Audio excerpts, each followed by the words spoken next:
Welcome to Open Range. My name is Dustin Goverlow. I'm the Managing Director of the North Dakota Watchdog Network. For the next several weeks here on Open Range, I'll be taking over Tuesdays for Gary and hosting what I'm calling Taxpayer Tuesday, where we'll try to get into the heavy economics of what is dealing with the state of North Dakota, transparency issues, accountability issues, and talking to a lot of elected officials and candidates, both at the state and local level.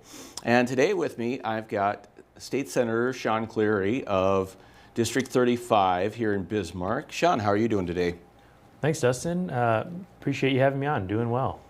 Yeah, so you've been State Senator since 2022, and, or 22. Yeah, elected in 2022. And so, I was at that district convention, and it was one of the more heated district conventions that I've attended over the years. But why don't you give us a little bit of a background on your history and how you got into being a state senator in general? Yeah, well, thanks. I, like you said, was elected in 2022. District 35, it's the heart of Bismarck here. And it's where I grew up, so it's pretty special to represent the community that I grew up in. My grandma represented the same legislative district back in the 1990s. Went to school here at the University of Mary. Moved away for a little bit, worked on the staff of Senator Hoeven out in Washington, D.C. Moved home to work for Governor Burgum.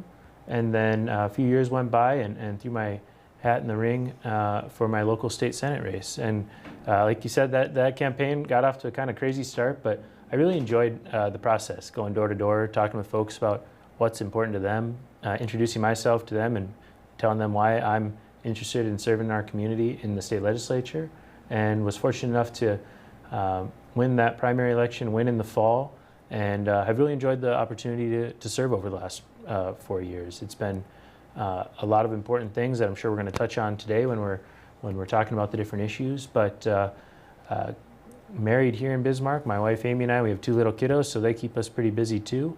And looking forward to the upcoming legislative session. You know, when you first were involved with the Republican process as a candidate in 22, you got to see firsthand the polarizing dynamics, we'll call them, that have been permeating in the party, and I would say going back at least a decade, but really coming to a head in the last 4 to 6 years. And a lot of times what we've seen is there's a certain faction that I've frankly been mostly associated with looking for fights sometimes. And whether or not that gets them what they want, it has certainly created a lot of turmoil in the Republican Party. As somebody who has been a candidate, gotten elected, and then also been involved in the campaign management side of things for Congresswoman Fedorchak, what are your thoughts on where the North Dakota Party is headed, where the National Party is headed? Is there going to be any equilibrium found here someday? What do you think needs to happen going forward to really get things back to center? Yeah, well, I would say as a whole, the Republican brand in North Dakota has been tremendously successful. We have 43 of the 47 state senators, a large majority, supermajority in the House of Representatives in North Dakota. All the statewide elected officials are Republicans. So Republican politicians and candidates are having great success at the ballot box. And I'd say we've had a lot of good success in making North Dakota a better place to live and work too. But like you said, with that success has come a split. I think part of that's natural when there is such a big contingent of Republicans. We're a big tent party. I like that about the GOP. I think we should try to, you win elections and you have success in improving people's lives by addition, not subtraction. And so, I've tried not to buy into the infighting. It's not something I really focus on. I found myself in the middle of it over the years, but when I ran for office, that was to address the concerns of everyday people in North Dakota. People who are working hard to pay their bills, take care of their families. They want to live in a safe community. And so I've really not focused on the insider stuff at the party. It's why I've been supportive of primary elections. I think all voters deserve to have the right to vote to select their candidates. And Dustin, you're right. There's been a divide. I don't view it as anything that's existential to, you know, threatening the Republican Party on individual candidate level. But it's something that a Big Tent party, as we're trying to move forward, we grapple with. And I think there'll be continued to be challenges, but I'm going to continue to focus on what's important to everyday folks, and that includes my work at the Capitol and what I talk to them about when I'm going door to door. You know, I was talking to somebody the other day about when you've got one party that has a near monopoly in a state, it really becomes the only option for anybody that wants to be halfway effective to kind of, whether you call infiltrate or take over or whatever, left or right of the main line of the party, it becomes kind of the only game in town.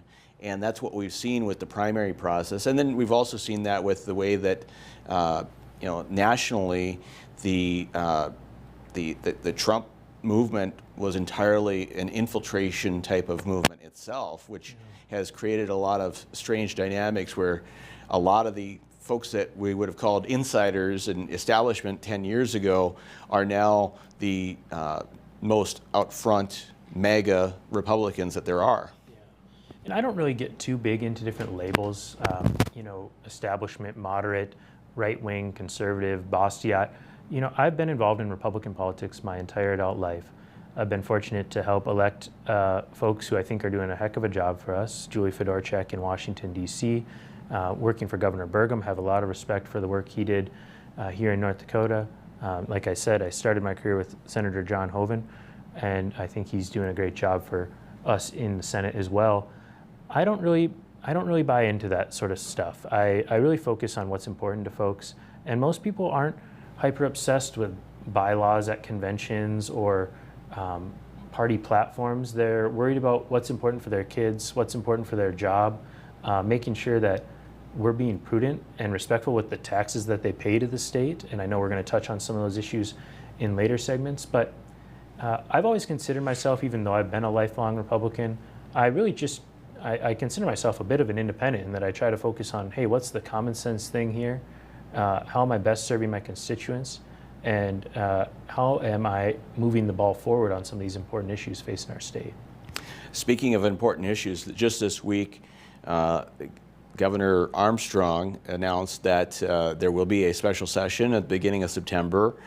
The primary reason that we're being told is to look at banning this kratom substance that has been sold for quite some time in different stores. I've seen storefronts advertising it for probably 10 years now. So it's interesting that it's all of a sudden becoming an issue. I know part of it is because there's a synthetic super version, I guess would be the way to put it, and that's creating some problems with some folks, especially up in the oil fields, people not being as safe as they should be, which probably is a more general and broad issue in and of itself. There's talk that this special session might delve into other things like the military gallery at the Heritage Center. There's been some problems with the private matching fundraising system that was assumed to have been how that would be funded, and it just has not gone the way that legislators thought it would. We've got the school lunch measure on the ballot in November. Some legislators may want to take a fourth stab at that. We've got data centers that we'll talk about later in the show. Do you think that this special session, number one, is going to stay on the one issue that the governor wants? Or do you think that it's going to meander on some of these other things just because they are such hot button issues? Yeah, I appreciate the governor's leadership on the kratom issue. I think it has evolved over the years. Like you said, there's synthetic varieties available now. Folks are getting hospitalized from it.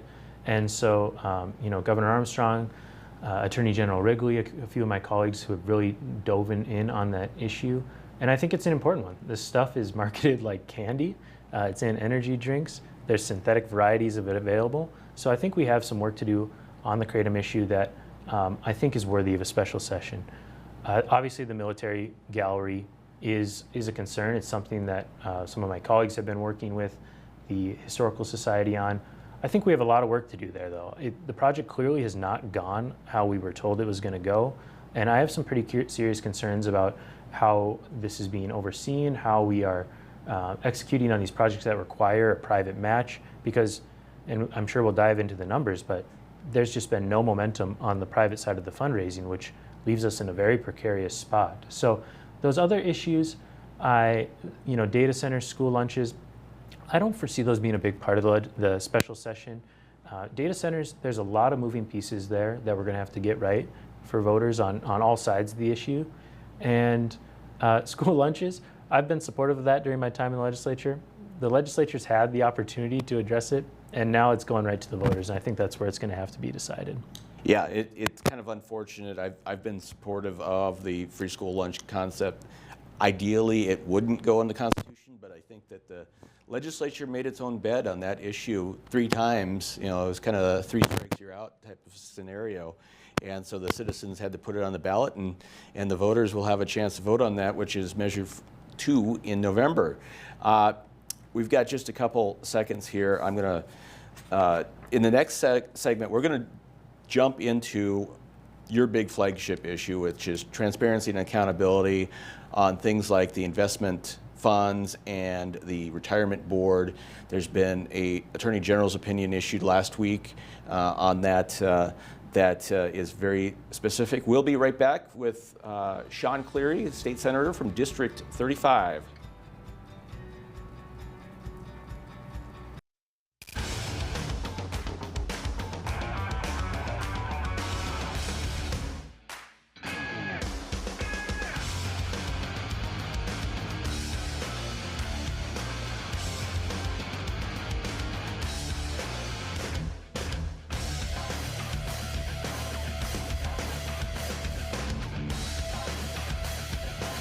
Stop out to our facility, Highway 22 South.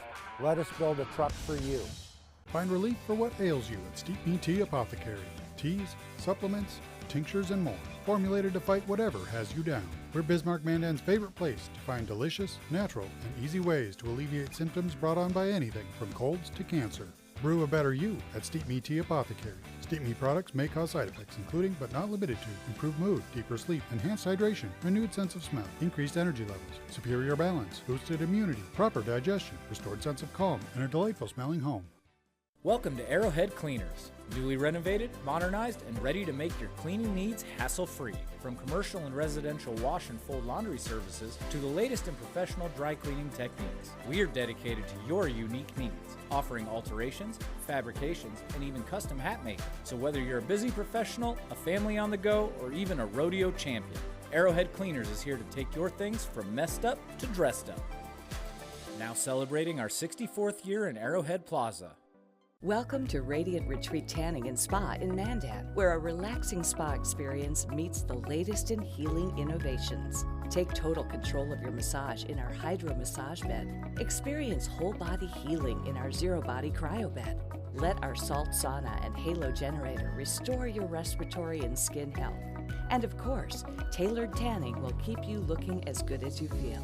Discover your best self at Radiant Retreat, 1307 First Street Northeast, Mandan. Are you dealing with arthritis, nerve and back pain, dry skin, or superficial wounds, but found no relief? Give Stewart's Natural Health a try. For over 4 decades, Stewart's Natural Health has been helping people and animals with herbal and natural oil lotions, ointments, and creams with a mission to help you relieve pain and feel your best using the power of nature. Discover the safe, drug-free solution to your pain, guaranteed or your money back. Visit stewartsnatural.health today. West River Equipment of Mandan is here to help you maintain peak productivity in your operation. As an authorized dealer for many high-quality equipment lines, we have the new and used equipment it takes to make your farming, ranching, or construction operation profitable and efficient. West River Equipment also has the parts on hand and the experienced technicians in our shop to get your equipment back in action fast. Find what you need at West River Equipment on Old Red Trail in Mandan.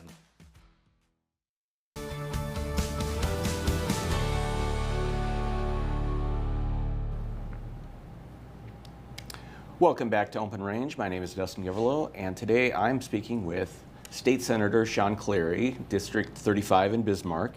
And Sean, one of your big issues, if not biggest issue, that you've been poking the bear on, and I like it when legislators poke the bear, is the issue of the state's investment funds and the lack of transparency in them.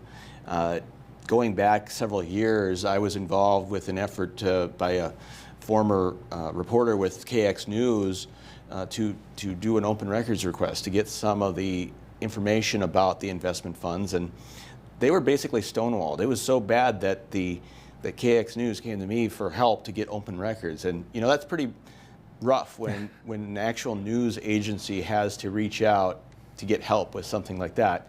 And it just really never went anywhere because the rules around the investment funds are very opaque.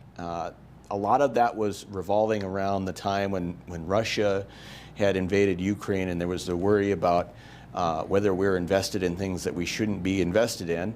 And part of it goes to the fact that we're invested in funds that invest in things that the investment managers at the North Dakota Investment Board may not actually know what those funds are in at any given time in real time. There's always a lag period, and that's part of a broad overall investment transparency problem that we have in North Dakota. We've got multiple trust funds all over the place, Legacy Fund, Common Schools Trust Fund, pension funds. They're all invested into different things. And you've been looking at that as well as the retirement board situation. Give us a rundown of what you've been trying to tackle in the last several years on these issues and kind of the walls that you've been hitting in that process. Yeah, Dustin, it's a great question. It's been something that's a big area of focus of mine, and that's because it's important. The Legacy Fund, it's north of $11 billion. Like you said, it's our teachers, it's our public employees' retirement earnings that are going into this, and so I have been focused on a series of issues related to this. Most recently, it's been surrounding the bonuses for staff. 2 sessions ago, we passed a program that would allow a targeted bonus structure for folks who are internally managing investments at the Retirement Investment Office. Unfortunately, that program has been really broadly expanded. So now that they have these very large, lucrative bonuses going out, while they're still only managing a fraction of the investments internally. So, like I said at the beginning, I always try to focus on what's common sense, what's important to taxpayers, and to this, it just sort of defied common sense that folks would be getting a large bonus, much larger than most North Dakotans earn in any year, and larger than any state employee earns in a given year, up to 100% of their salary, $1.3 million in the first tranche overall, for work that's being done by people who we're paying tens of millions of dollars of fees to. So it sort of it really defied common sense to me. I've been engaged on that issue. I asked for Attorney General's opinion because there was some confusion in the communication between the State Investment Board and the Emergency Commission on their spending authority. The Attorney General's opinion did clarify that under current law they have the authority to award the bonuses, but in that opinion it was pretty clear that in the legislative history that this was designed for folks who were actually internally managing the investments. And so it's unfortunate that it's been broadened so far and beyond that, and it's something we're going to have to continue to work on because I'm not satisfied with where we're at right now on it. There has been criticism of the fees that the state pays out to the external managers for at least 20 years. I mean, the first time that I remember that issue popping up was probably 2006 when the WSI controversy was really bubbling over. And it seems like along the way, every 5 or 6 years, somebody tries to address that, and it goes nowhere. Mm-hmm. And now we're seeing that this is another layer of incentives piled on top of that. Not only are we paying high fees to the external managers, but somehow the internal managers are earning not just their salary, but some significant bonuses. When we read the Attorney General's opinion, the last 3 paragraphs, I couldn't tell if he was being sarcastic or not, frankly. One of the third to last paragraph says the legislature could have altered or eliminated the continuing appropriation authority in the 2025 legislative session. Could have. Yeah, the legislature could do a lot of things. Yeah. I mean, is that basically, if we applied that in other areas of law and said, well, the legislature could have done something else, that basically says the legislative intent is irrelevant. Now, we know it doesn't carry the same weight of the law, but I don't know that it's ever really been declared to be irrelevant. Yeah.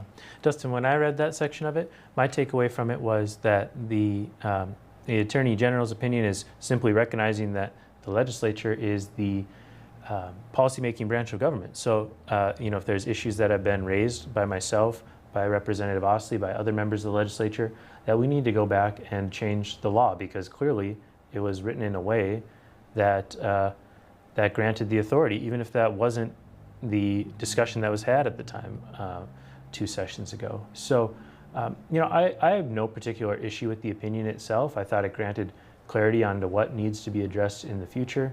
I would say if you go back and read the testimony, there wasn't legislative intent that this was going to be multi-million-dollar, 100% of the salary bonuses. But, to the point there at the close, if it's something we want to change, we can go back and change it.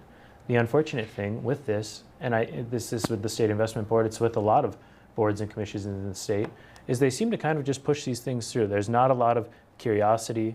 There's not a lot of accountability. It's a lot of signing off on what gets put in front of them.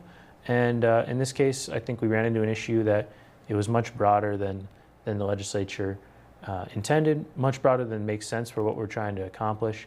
So it's something we're going to have to revisit. And it taps right on top of the transparency issue. We've had some issues in the last couple of years where there's been more money directed to companies based in North Dakota in the Legacy Fund.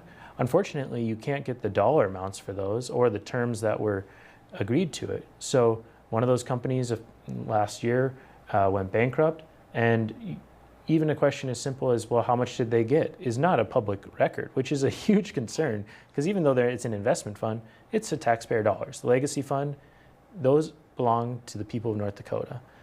Retirement funds, those belong to the retirees who paid into them and who are guaranteed a retirement, whether they're a teacher, a police officer, another public employee. So this idea that we can't have transparency in the Legacy Fund or in our pensions, I just completely reject that premise. We need in government to err on the side of transparency so taxpayers can have confidence in that their resources are being well spent.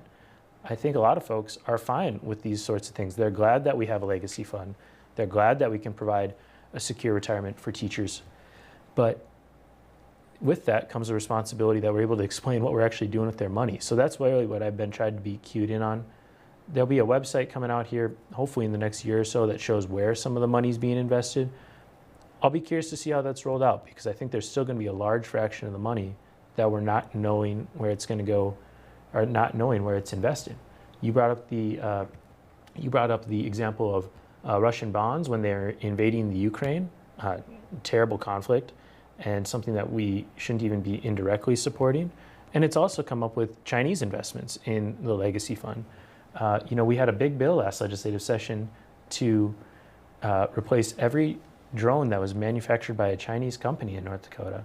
And to me, if we're going to go that far, why are we investing our Legacy Fund, even if it's a fraction of the dollars, into companies that might be influenced by the Chinese Communist Party? I don't think these are incredibly controversial opinions, that we should have transparency, that we shouldn't be giving money to foreign adversaries. But unfortunately, it's just been difficult to make headwinds. And I'm going to keep working on it. It's important to me. I think it's important to taxpayers. But it's clear with these issues that we have a lot more work to do. Yeah, and sometimes this is one of those issues where you'll talk to legislators in private, and it pisses them off. Mm-hmm. But they're not the type to do anything about it. Yeah. And there's not the critical mass of legislators to pass a significant bill. And even if you do, these issues are such whack-a-mole. You might fix this one thing, something else pops up. There's no silver bullet for it, and it's one of those areas where the bureaucrats will take advantage of the loophole if the loophole exists. And if there's not a culture of transparency and just openness, they will take advantage of it. And as long as the stock market is doing well and the markets are doing well and the funds are performing the way that they should, people can gloss over it. You know, if we had an extended period of downturn in the markets, both either the stock market or the bond market, and we were losing money on these investments and paying all these fees, the sentiment might change a little bit. Yeah, and it's part of our responsibility as legislators. It's, to me, a very important duty that our neighbors give us when they elect us to represent them in the Capitol. And we need to be able to speak to their concerns and to their questions. And that includes the Legacy Fund, it includes retirement dollars, it includes bonuses that are going out that are very excessive. And so it's something that we're going to continue to work on. It's something that's important. It's the sheer scale of it in the state of North Dakota's budget is incredibly large. And so I have no doubt that it'll be a topic of conversation going forward. And you are right. You know, there are times when folks privately confide, yeah, what you're saying makes sense. And you know, I try to be focused on the future. We can't go back and change what happened in the past. We can learn from it and adapt and do better the next time around. And so I've just been trying to educate my colleagues on what I'm seeing, what I think we need to address, and hopefully we have the chance to revisit some of these issues in January when we're back in session. Absolutely. We'll be right back with State Senator Sean Cleary after these messages. Base Flug Trailers of Dickinson is a family-owned dealer with expert staff that know their products front to back. We stock over 150 units of all types and can custom order a trailer with the unique features and capabilities you require for brands you can trust. Our experienced service team is the reason we're also the best place to have your trailer customized or repaired. Count on Base Flug Trailers of Dickinson to keep you hauling. Come on in and experience small-town hospitality and the personalized care that makes car buying a pleasure. We know that every journey starts with the right car. Whether it's school drop-off, weekend road trips, or your daily commute, we have the right vehicle for you and your family. With trusted brands, affordable prices, and a team that treats you like family, finding your next car has never been so easy. We pride ourselves on personal attention and quality service. Bassett Motors, where our customers send their friends. Yeah, U.S. Cattlemen is a member organization that each member has a vote in anything we do with policy. We're representing the independent cattleman or the cow-calf guy or an independent feeder or whatever. We like to support the independent producer. We're talking about mandatory ID, we're talking about COOL, we're talking about all the legislation that's going to be coming down with the new administration. There's going to be lots of moving and shaking. So always check us out at our website, uscattleman.org. We're talking to people today about investments. Let's see if we can get somebody. Excuse me, sir. Do you have a retirement account? I do. I'm invested in some annuities. Fixed income? How is that? It was better a few years ago. Each year, it buys less and less, barely keeping up. That's where gold can make a difference. Unlike fixed payouts, gold rises with inflation, so you're not stuck with a low fixed payment. So gold isn't stuck in the past like my annuity? Don't let inflation erode your retirement savings. Invest in gold. Invest with Noble Gold Investments. I'm $27,000 in credit card debt. Okay. You have to radically do something different, because if you keep doing what you've been doing, you're going to keep getting what you've been getting. Now's not the time to be doing math. The time to be doing math was when we didn't go into $200,000 of debt. If you are freaked out and you're stuck in these debt payments and you think it has to be a part of your life, it doesn't.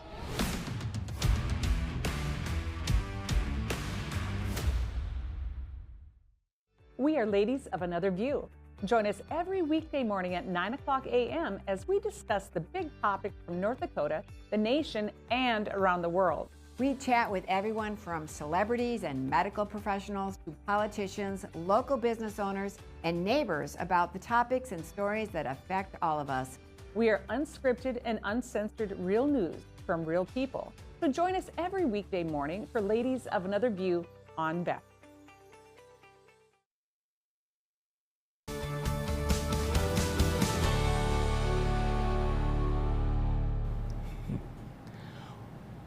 Welcome back to Open Range. This is Dustin Geverlow filling in. Well, no, I'm not filling in. This is my show now, right? So I'm so used to saying that previously.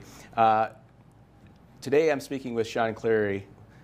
We let the chatter go a little bit long, but he's a state senator here from Bismarck in District 35. We're going to get into some nitty-gritty economic stuff.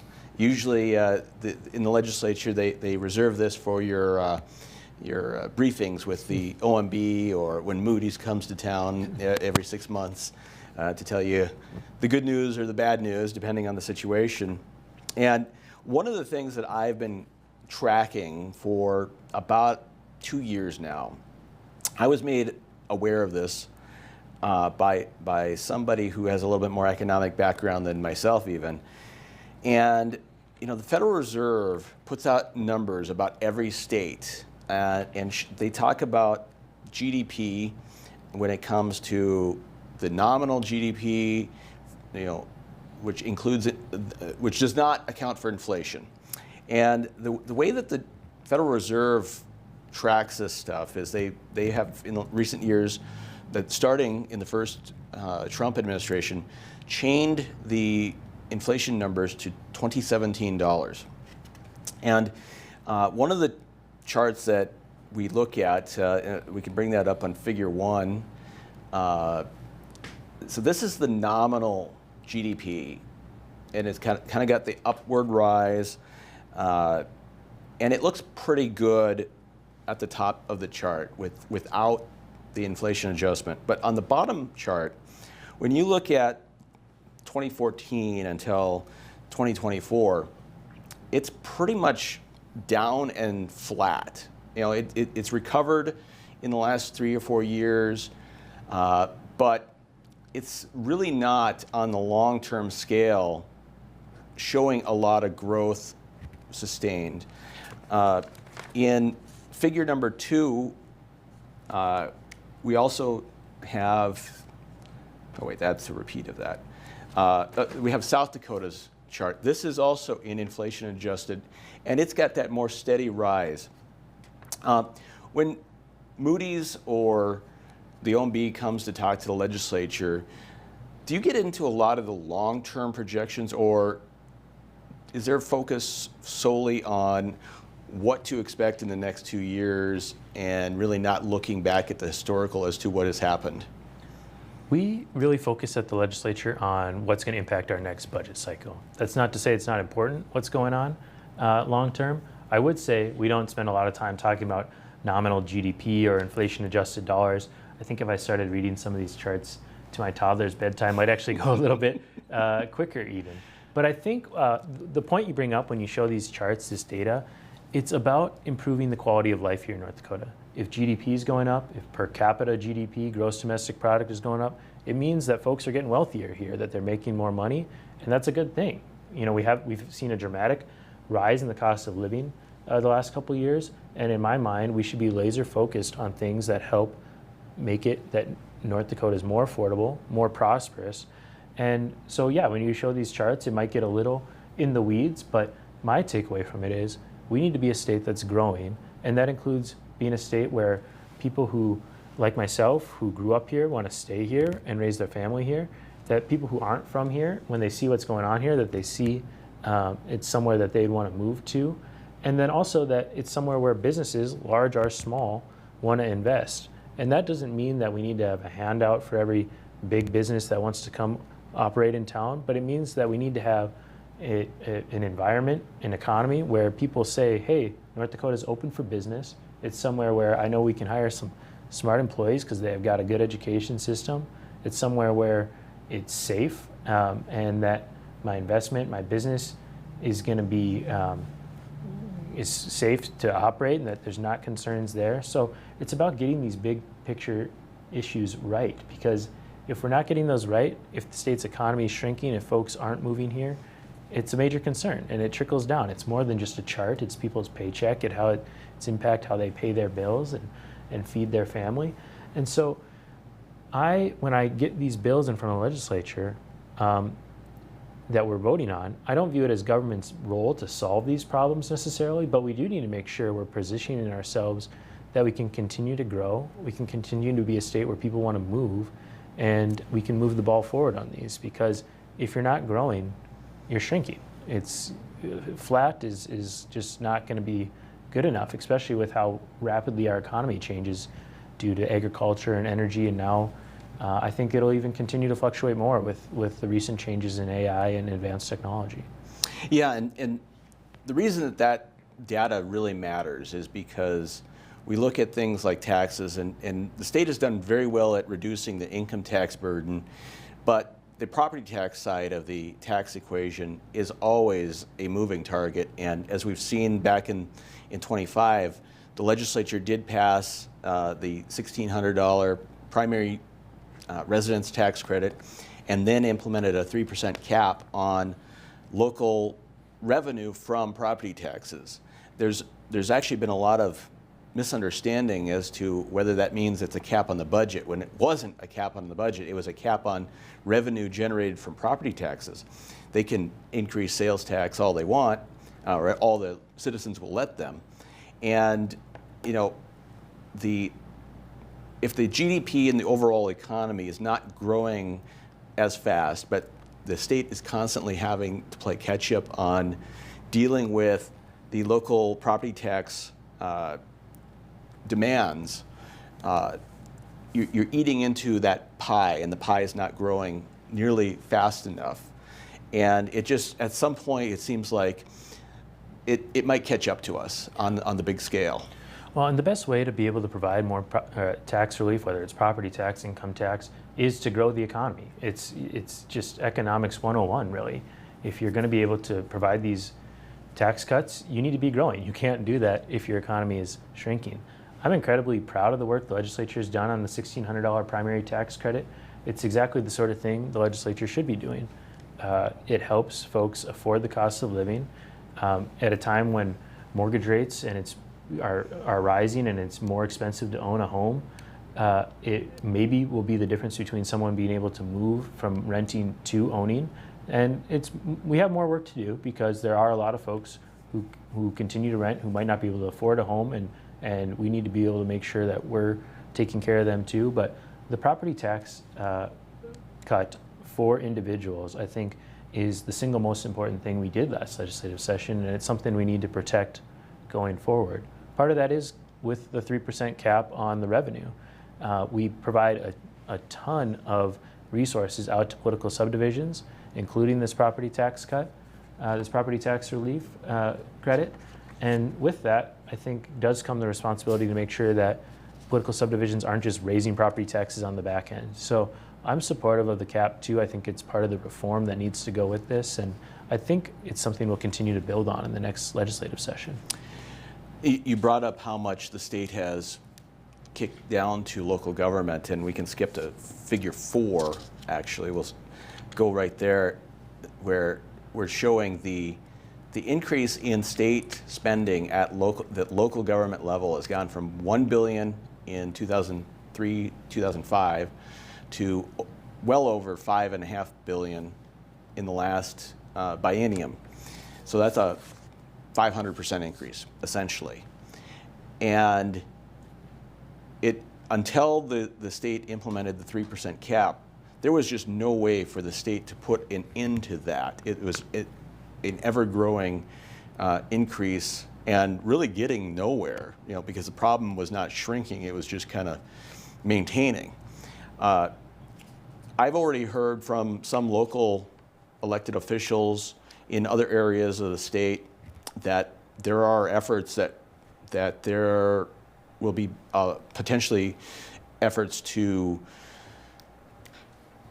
curtail that 3%, to give local governments a little bit more of an out, even though in the original bill, it does allow those local governments to go to their people and ask them to go beyond that 3%. What are you hearing? Are you hearing a lot of pressure from the local governments or their lobbyists on that 3%? Are they feeling the pain there? I know last week we heard in Minot they're looking at a 33% increase over last year's budget and last year's revenue, but because of the way the base year formula allows them to look back 3 years, it is actually, they're within that 3% increase realm, but it's not as clear cut as people thought it would be. Yeah, I've heard some chatter about the cap, Dustin, but to be honest with you, I do view it as an essential part of the property tax reform. Like your charts just showed, the state of North Dakota pushes out a tremendous amount of resources to political subdivisions. That's important. It helps fund our schools, helps fund our roads, it helps fund social services. All those things, I'm glad that we can support those as a state. And I'm glad that we can do the property tax relief.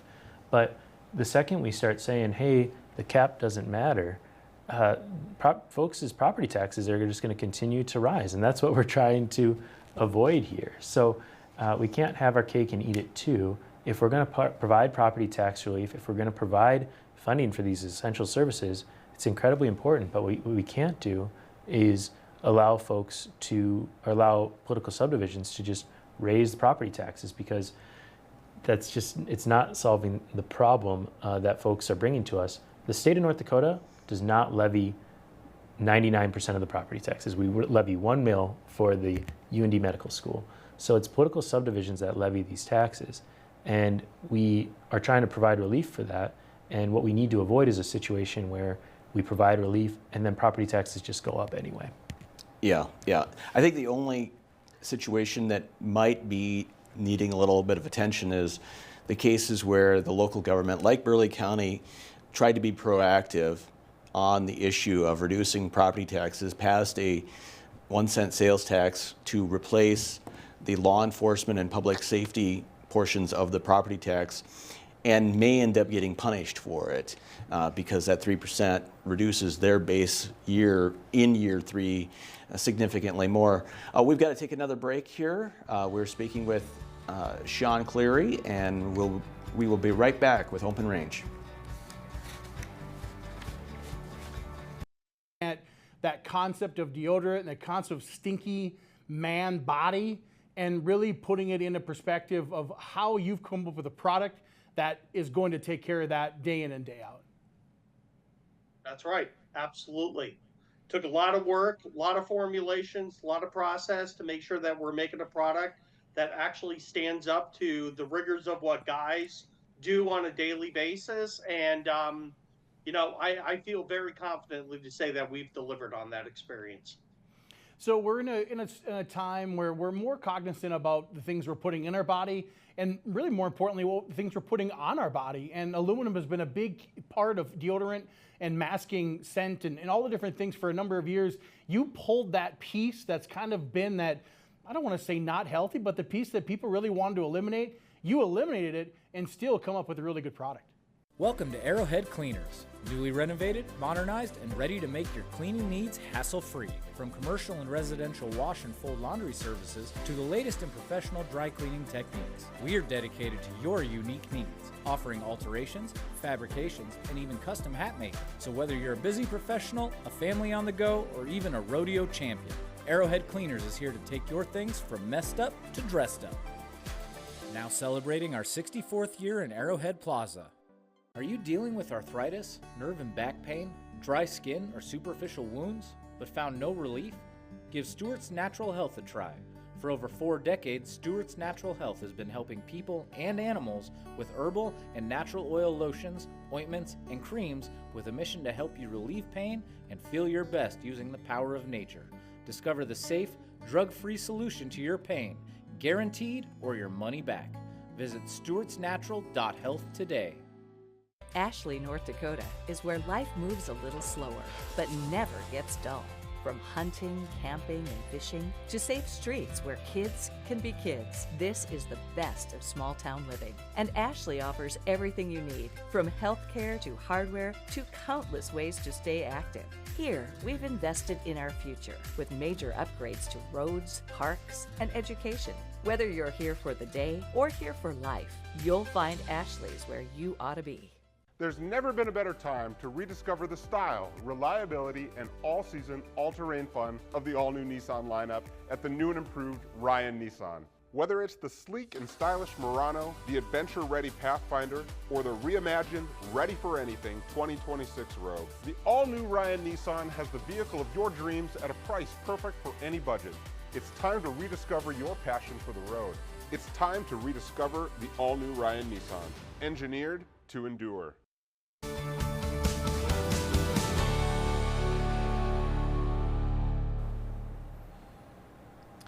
Welcome back to Open Range. I'm Dustin Giverlow.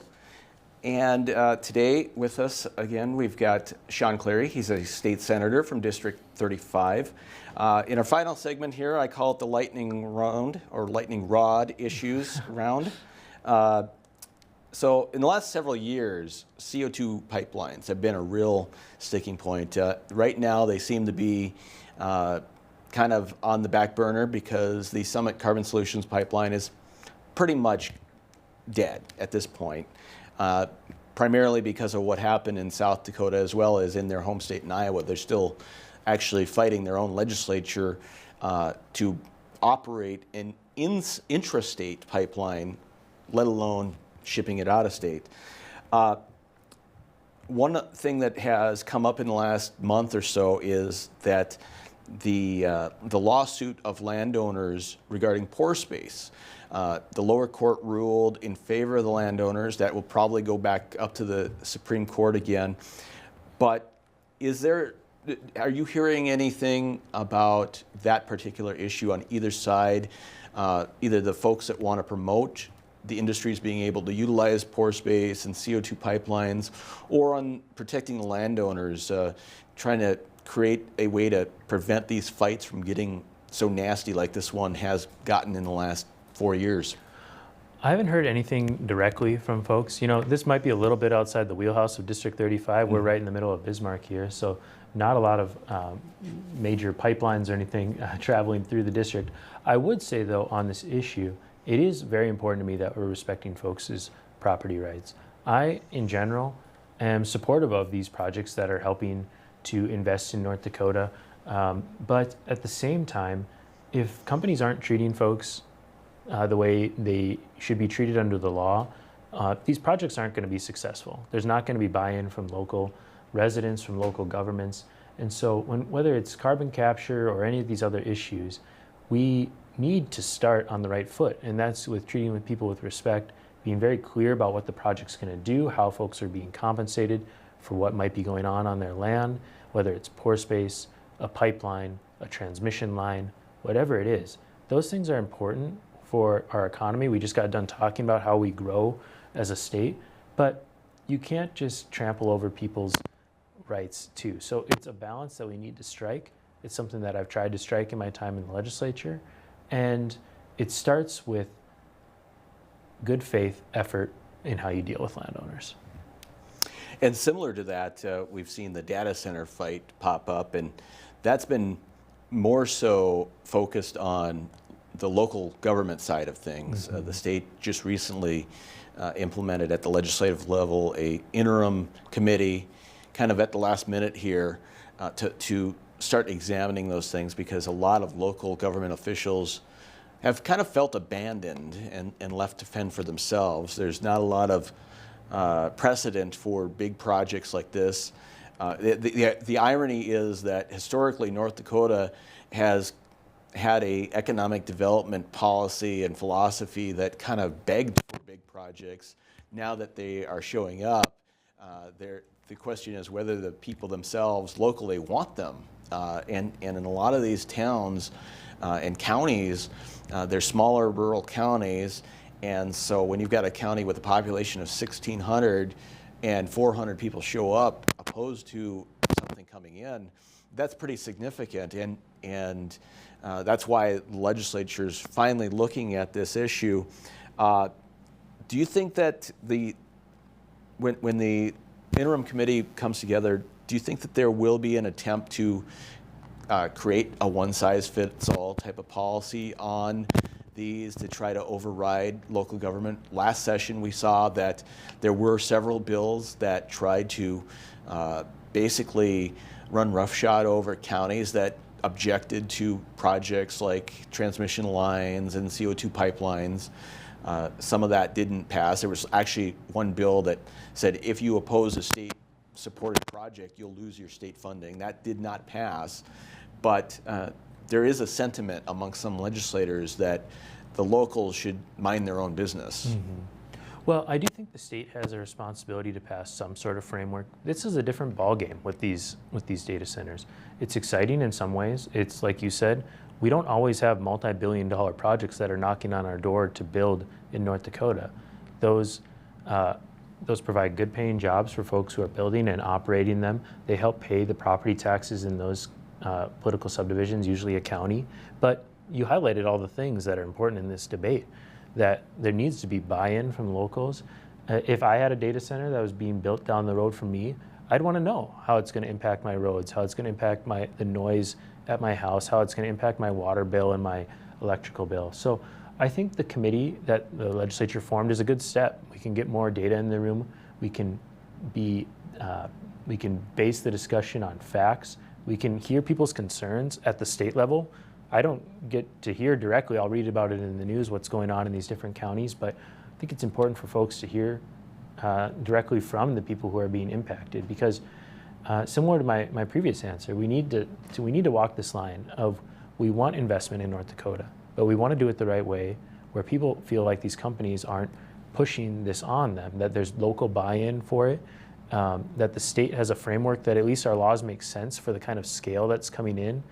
There is an impact, and it impacts multiple different dimensions. So I think I appreciate that Leader Hogue set up this data center and transmission committee. I think they'll get more information together, and we can make sure we're looking at everything that needs to be looked at when we're talking about the scale of investment when it comes to these data centers.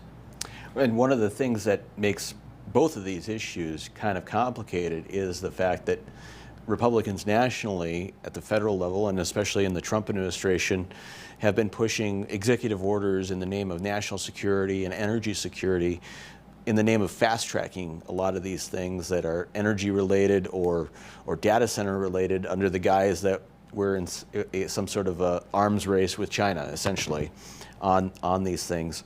And historically, Republicans in North Dakota have tried to fight any sort of federal overreach on pretty much anything. And now kind of the shoes on the other foot. It very easily, in the next session or two, legislators could see some dynamic where they're up against their own party officials at the national level trying to represent North Dakotans. What would your philosophy on something like that be, to continue, pushing back on the federal overreach, even if it is well-intended, or to kind of just go with the flow? The federal government's role in this, in my opinion, is to govern things that interact between state lines. It's important we set, as policymakers in North Dakota, what we want the rules to be in North Dakota, but these projects sometimes go from state to state. And so there is a federal component of it too. And so I think it's something worth keeping an eye on. We can't just turn over all of our authority to the federal government, but at the same time, there are things that are going to go beyond the borders of North Dakota. And on that note too, when it comes to these projects, we can't always have things take decades to build and add tens and hundreds of millions of dollars of costs that come with jumping through these regulatory barriers. It's kind of this joke, and I'm sure a guy like you would appreciate it, when you look at California and all the money they put towards rail and they don't ever build it. It's the same issue, that they have all these regulations. It's really comical if it wasn't such a tremendous waste of money. And so when I think of these projects, we do need to be mindful of that too, that we can't make it so it's so hard for companies to invest that they can't hire North Dakotans, they can't contribute to our economy. And so it's a balance. It's something that the state legislature does need to be vigilant on, though, because we can't just, whether it's Republican, Democrat administration, we can't just turn over the authority to govern what's going on within our state either. Yeah, and I think the one constant in all of these situations is that the companies that want to do business in North Dakota need to start hiring North Dakota PR consultants, because that's the one thing that they lack.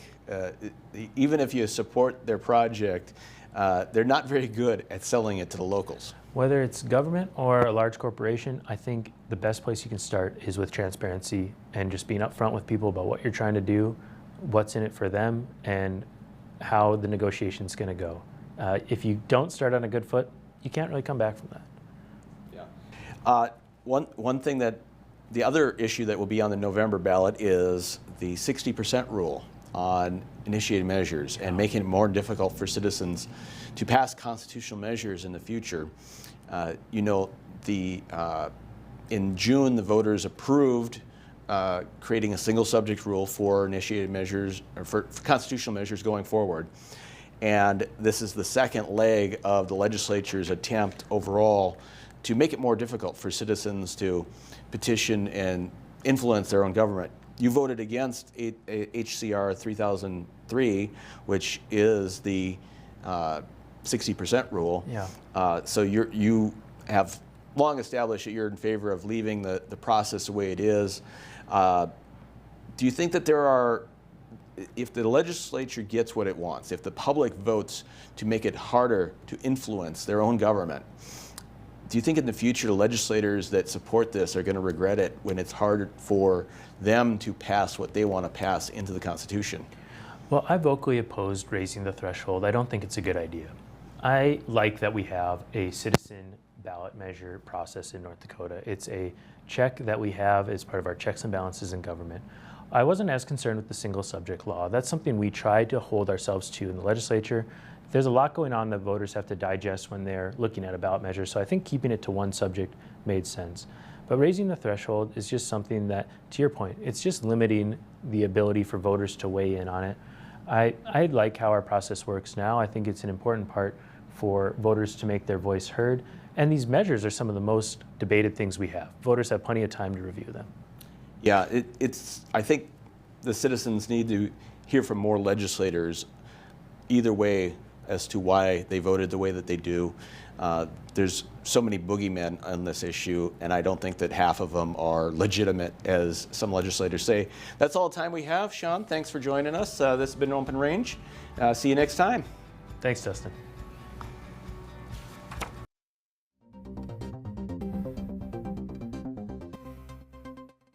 Hey y'all, it's Trent on the loose. I want to tell you, Lady Blue and I, we got a lot of miles together, but you know what?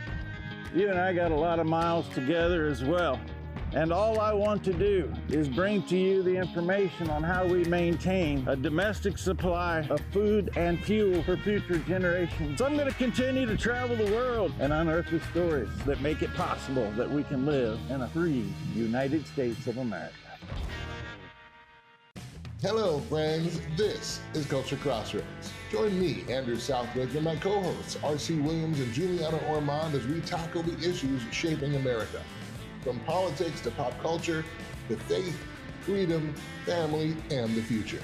From a faith-based conservative perspective that you won't get anywhere else.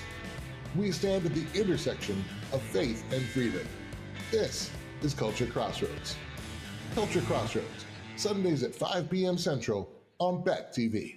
Come on in and experience small town hospitality and the personalized care that makes car buying a pleasure. We know that every journey starts with the right car. Whether it's school drop-off, weekend road trips, or your daily commute, we have the right vehicle for you and your family. With trusted brands, affordable prices, and a team that treats you like family, finding your next car has never been so easy. We pride ourselves on personal attention and quality service. Facet Motors, where our customers send their friends. $27,000 in credit card debt. You have to radically do something different, because if you keep doing what you've been doing, you're going to keep getting what you've been getting. Welcome to Arrowhead Cleaners. Newly renovated, modernized, and ready to make your cleaning needs hassle-free. From commercial and residential wash and fold laundry services to the latest in professional dry cleaning techniques, we are dedicated to your unique needs, offering alterations, fabrications, and even custom hat making. So whether you're a busy professional, a family on the go, or even a rodeo champion, Arrowhead Cleaners is here to take your things from messed up to dressed up. Now celebrating our 64th year in Arrowhead Plaza.